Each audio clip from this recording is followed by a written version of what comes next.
Asleep in the valley, Arthur Rimbaud লেখা। Arthur রিম্বায়ের পুরা নাম, ফ্রেঞ্চ পোয়েট আর্থার রিম্বায়ের পুরা নাম জিন নিকোলাস আর্থার রিম্বাউ। তো এখানে কোশ্চিন হবে, what is the nationality of Arthur Rimbaud? The nationality of Arthur Rimbaud is French, তিনি একজন ফরাসি কবি ছিলেন। And what is the full name of Arthur Rimbaud? The full name of Arthur Rimbaud is Jean Nicolas Arthur Rimbaud. তার সময়কালটা ছিল 1854 to 1891, 1854 থেকে 1891। Asleep in the valley, asleep মানে ঘুমিয়ে থাকা, ইন দ্য ভ্যালি মানে উপত্যকায়। এটা একটা ironical poem. The poet attitude to war, যুদ্ধের প্রতি কবির দৃষ্টিভঙ্গিটা ইজ এক্সপ্রেস, প্রকাশিত হয়েছে in this poem. The poet actually wants to say that war is a futile thing, where creates nothing but destroys everything. যুদ্ধ কোনো কিছু সৃষ্টি করে না, সব কিছু ধ্বংস করে। দ্য রেজাল্ট অফ ওয়ার, যুদ্ধের ফলাফল, ইজ হয় ফিউটাইল, নিষ্ফল। অ্যান্ড ইন দিস পোয়েম, এবং এই কবিতায় Arthur Rimbaud's direct knowledge of the battlefield is revealed. Arthur Rimbaud তিনি নিজে একজন সৈনিক ছিলেন এবং সৈনিক হিসাবে তার যুদ্ধক্ষেত্রের যে ডাইরেক্ট অভিজ্ঞতা, সেই অভিজ্ঞতার কথা তিনি প্রকাশ করেছেন এই কবিতায়। এবং তিনি তার জীবনযাত্রার মাধ্যমে দেখেছেন যে যুদ্ধ আমাদের ভালো কিছু দেয় না, যুদ্ধ সব কিছু ধ্বংস করে। নেচার, নেচার ক্রিয়েটস লাইফ, প্রকৃতি একটা জীবন সৃষ্টি করে। অ্যান্ড নরিশেস লাইফ, এবং জীবনকে পুষ্ট করে ফর 18 or 20 years, 18 বছর 20 বছর ধরে। বাট ওয়ার, কিন্তু যুদ্ধ, ডিস্ট্রয়েস দ্যাট লাইফ, যুদ্ধ সেই জীবনকে ধ্বংস করে দেয় within a second or within a minute, এক সেকেন্ডের মধ্যে, এক মিনিটের মধ্যে। And that attitude to war, যুদ্ধের প্রতি সেই দৃষ্টিভঙ্গিটাই ইজ এক্সপ্রেসড, প্রকাশিত হয়েছে ইন দিস পোয়েম, এই কবিতায়। এই কবিতা থেকে একটা বড় কোশ্চিন, সব থেকে ইম্পর্টেন্ট কোশ্চিন আসে যে what is the attitude towards war, যুদ্ধের প্রতি কী দৃষ্টিভঙ্গি ইজ এক্সপ্রেস, প্রকাশিত হয়েছে in the poem asleep in the valley, asleep in the valley কবিতায়। অ্যাসলিপ মানে ঘুমিয়ে থাকা, শুয়ে থাকা, কিন্তু এখানে শুয়ে থাকাটা আইরনিক্যাল সেন্সে ইটার্নাল স্লিপকে বোঝাচ্ছে, অর্থাৎ চিরন্তন ঘুম, অর্থাৎ ডেথ, অর্থাৎ মৃত্যুকে বোঝাচ্ছে। আর ভ্যালি মানে এখানে উপত্যকা। এখানে বলছে asleep in the valley is a poem about war, এটা একটা যুদ্ধ নিয়ে কবিতা। Rimbaud had first hand experience of war, Rimbaud যেহেতু নিজে যুদ্ধক্ষেত্রে গিয়েছেন, তাই যুদ্ধক্ষেত্রে তার ফার্স্ট হ্যান্ড প্রত্যক্ষ অভিজ্ঞতা রয়েছে, এবং understood the futility of war, এবং যুদ্ধের নিষ্ফলতাটা তিনি বুঝতে পেরেছেন, এবং সেটাই তিনি প্রকাশ করেছেন এই কবিতায়। Arthur রিম্বাউ, he was a soldier, তিনি ছিলেন একজন সৈনিক in the Dutch colonial army, Dutch colonial আর্মিতে ইন 1876, 1876 সালে। রিম্বাউ রোড দিস পোয়েম, রিম্বাউ এই কবিতাটা লিখেছেন ঠিক তার এক বছর পরে, অর্থাৎ 1876-এর পরে এক বছর, 1877 সালে। তাহলে প্রশ্ন হবে, when did Rimbaud write asleep in the valley? Rimbaud asleep in the valley কবিতাটি কবে লিখেছেন? অ্যান্সার ইন 1877, 1877 সালে। হোয়েন, যখন France was at war, France যুদ্ধ করেছিল উইথ রাশিয়া, রাশিয়ার সঙ্গে। Very very important question. When did Arthur Rimbaud write asleep in the valley? Arthur Rimbaud asleep in the valley কবে লেখে? অ্যান্সার ইন 1877, 1877 সালে। When France was at war with Russia, যখন France এবং রাশিয়ার মধ্যে যুদ্ধ হচ্ছিল। কোশ্চিন হবে, এই কবিতাটা কী ধরনের কবিতা? The poem is a perfect lyric, এই কবিতাটা একটা লিরিক কবিতা, অর্থাৎ গীতি কবিতা।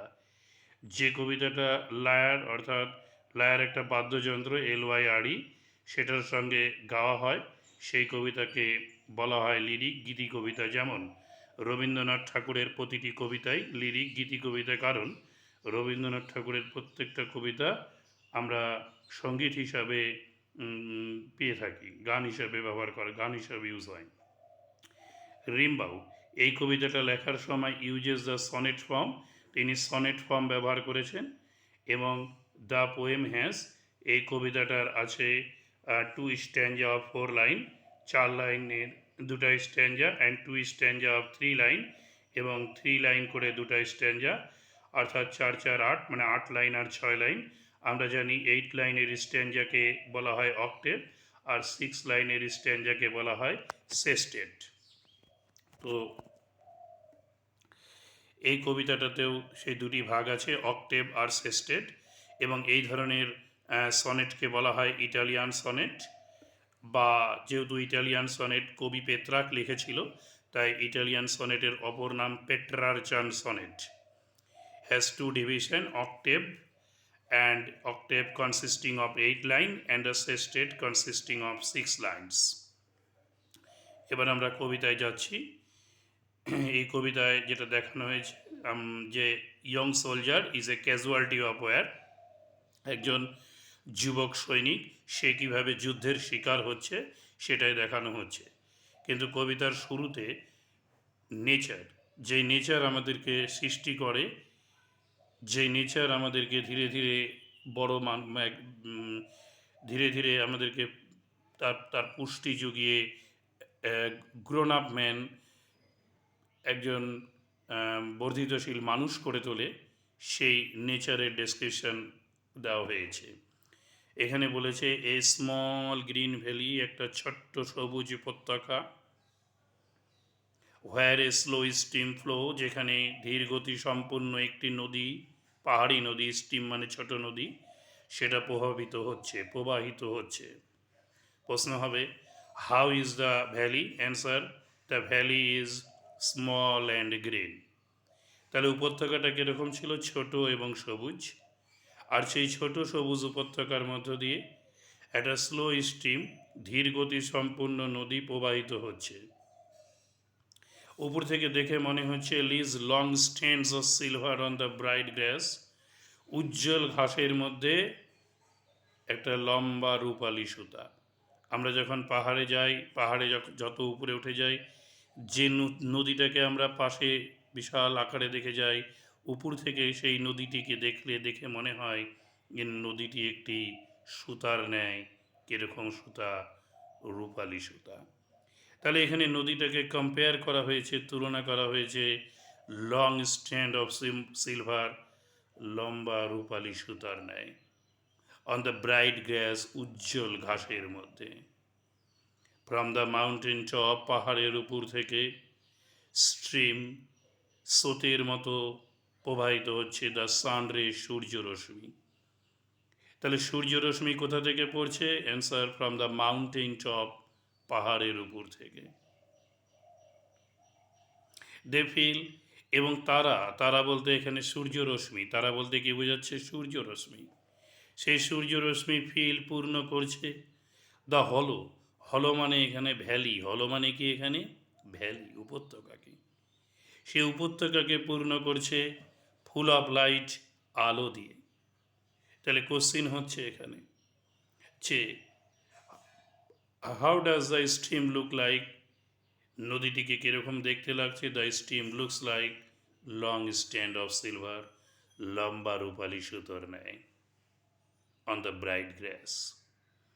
কোশ্চিন হচ্ছে from where does the sun ray fall, সূর্যরশ্মি কোথা থেকে পতিত হচ্ছে?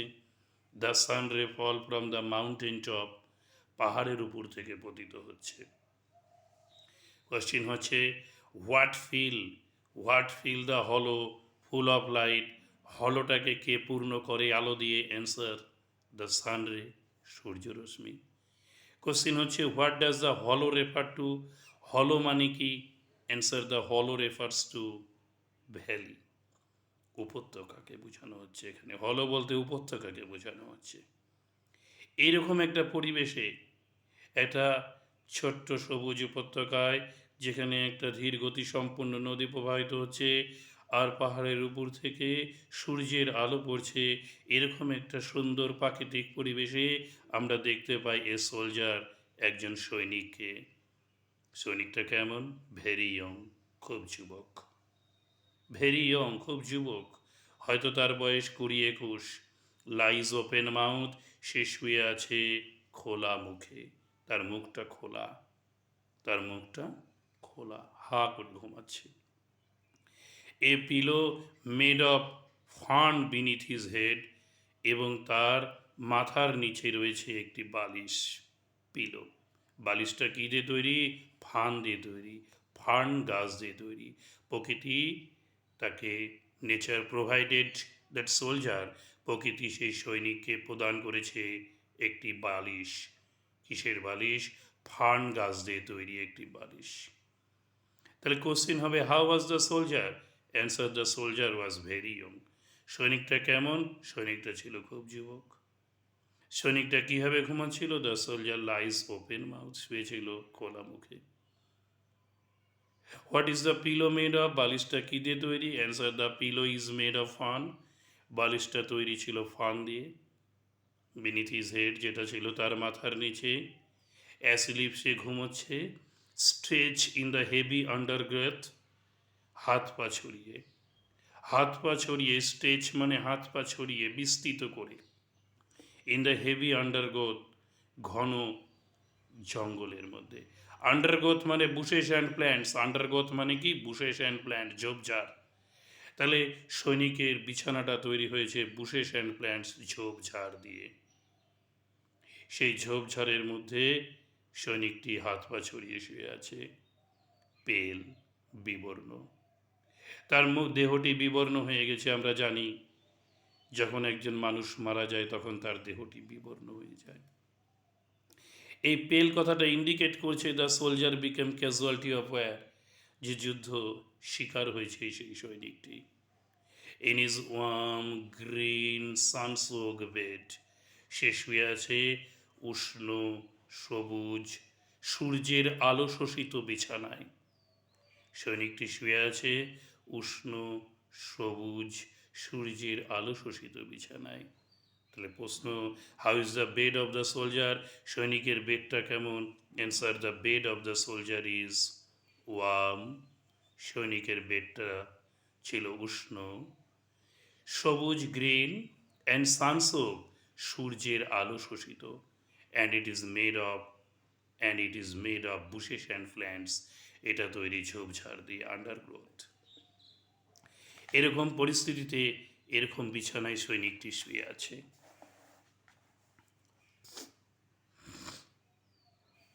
স্পিড, আর তার পা, তার পাগুলি ছিল অ্যামং দ্য ফ্লাওয়ার্স, ফুলেদের মধ্যে। সৈনিকের পাগুলি ছিল ফুলেদের মধ্যে। যেন কবির মত অনুসারে মাদার নেচার, মা প্রকৃতি, মা প্রকৃতি শোজ রেসপেক্ট দ্য সোলজার, সৈনিককে শ্রদ্ধা জানাচ্ছে বাই প্রোভাইডিং ফ্লাওয়ার, ফুল দিয়ে, অ্যাট হিজ ফিট, তার পায়ের কাছে। হি স্লিপ, সে ঘুমাচ্ছে। হিজ স্মাইল, তার মুখে একটা হাসি লেগে আছে। Is like an infants, his smile is like an infant, তার মুখে যে হাসিটা লেগে আছে সেটা একটা শিশুর ন্যায়। ইনফ্যান্ট মানে একটা শিশুর ন্যায়। জেন্টেল উইদাউট গাইল, একটা হাসি যে হাসির মধ্যে কোনো গাইল নেই, কোনো ভণ্ডামি নেই, কোনো ভণ্ডামি নেই, ডিসেপশন নেই, প্রবঞ্চনা নেই। একটা বাচ্চা হাসে ইনোসেন্টলি, নিষ্পাপ। একটা বাচ্চা যেটা খারাপ সেটা মুখের উপরে বলবে এটা খারাপ, যেটা ভালো সেটা ভালো বলে দেবে। তাই বাচ্চার হাসির মধ্যে কোনো পাপ নেই, কোনো ভণ্ডামি নেই। কিন্তু আমাদের বড়দের হাসির মধ্যে ভণ্ডামি থাকতে পারে। আমরা যেটা হাসির না সেটা হয়তো আমরা হাসি, কারণ আমাদের বসকে খুশি করতে। কিন্তু একটা বাচ্চা সেটা করে না। সেই বাচ্চার মুখে যে নিষ্পাপ হাসি দেখতে পাওয়া যায়, সেই নিষ্পাপ হাসিটাই আমরা সৈনিকের মুখে দেখতে পাচ্ছি। হিজ স্মাইল, তাই কোশ্চিন হবে, how was the smile of the soldier? Answer, the smile of the soldier was like an infant, সৈনিকের হাসিটা ছিল ইনফ্যান্টের মতো, একটা বাচ্চার মতো। জেন্টেল, উইদাউট গাইল, অর্থাৎ কোনো প্রকার প্রবঞ্চনা ছাড়া, প্রবঞ্চনাহীন হাসি। ও নেচার, ও প্রকৃতি, কিপ হিম ওয়ার্ম, তাকে উষ্ণ রাখো, হি মে ক্যাচ কোল্ড, তার ঠান্ডা লেগে যেতে পারে। এখানে কবি রিকোয়েস্ট করেছে নেচারকে, the poet request nature to keep the soldier's body warm, সৈনিকের দেহটাকে উষ্ণ রাখতে। কারণ the soldier lies under the open sky, কারণ সৈনিকটা শুয়ে রয়েছে খোলা আকাশের নিচে, ইন দ্য ভ্যালি, উপত্যকার মধ্যে। তাই হি মে ক্যাচ কোল্ড, তার ঠান্ডা লেগে যেতে পারে। তাই সূর্যকে রিকোয়েস্ট করেছে, প্রকৃতিকে রিকোয়েস্ট করেছে যাতে তার দেহটাকে উষ্ণ রাখা যায়। আর inner sense, as the soldier is dead, যেহেতু সৈনিকটা মারা গেছে, আমরা জানি মৃত্যুর পরে দ্য ব্লাড সার্কুলেশন স্টপস, আমাদের রক্ত প্রবাহটা বন্ধ হয়ে যায়, তাই দেহ শীতল হয়ে যায়। তাই আমাদের দেহের যদিও কোনো প্রাণের সঞ্চারের চান্স থাকে, সুযোগ থাকে, সেই সুযোগটার জন্য কবি বলেছে তার দেহটাকে উষ্ণ রাখতে। কারণ হি মে ক্যাচ কোল্ড, তার দেহটা ঠান্ডা হয়ে যেতে পারে।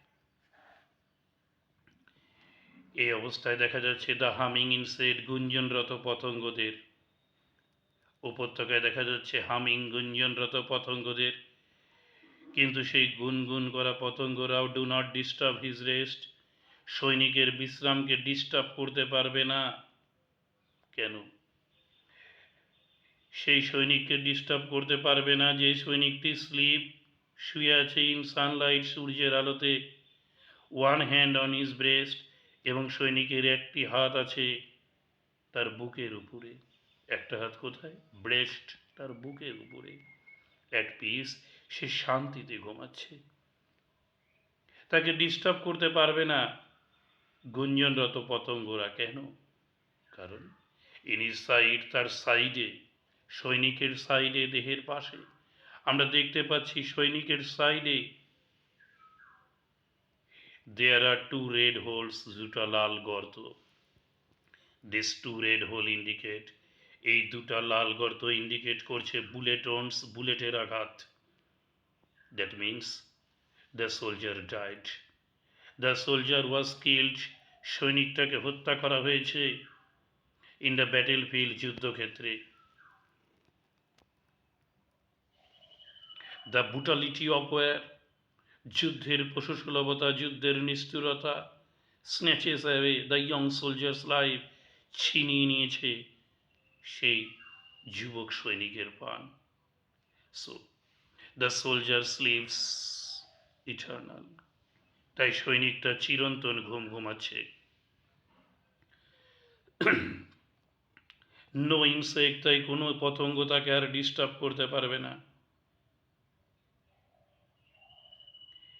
দাস, এইভাবে কবিতাটা শুরু হচ্ছে একটা নেচারের সুন্দর ডেসক্রিপশন দিয়ে, প্রকৃতির মনোরম সৌন্দর্য বর্ণনা দিয়ে, কিন্তু শেষ হচ্ছে with the destruction of the war, যুদ্ধের ভয়ঙ্কর ধ্বংসাত্মক রূপের বর্ণনা করে। তাই নেচার ক্রিয়েটস, প্রকৃতি সৃষ্টি করে, বাট ম্যানস ব্রুটালিটি, কিন্তু মানুষের পশুসুলভতা, ক্রুয়েলটি অফ ওয়ার, যুদ্ধের নিষ্ঠুরতা, destroys that objects of nature, সেই দ্যাট লাইফ অফ নেচার, প্রকৃতির সেই জীবনকে ধ্বংস করে।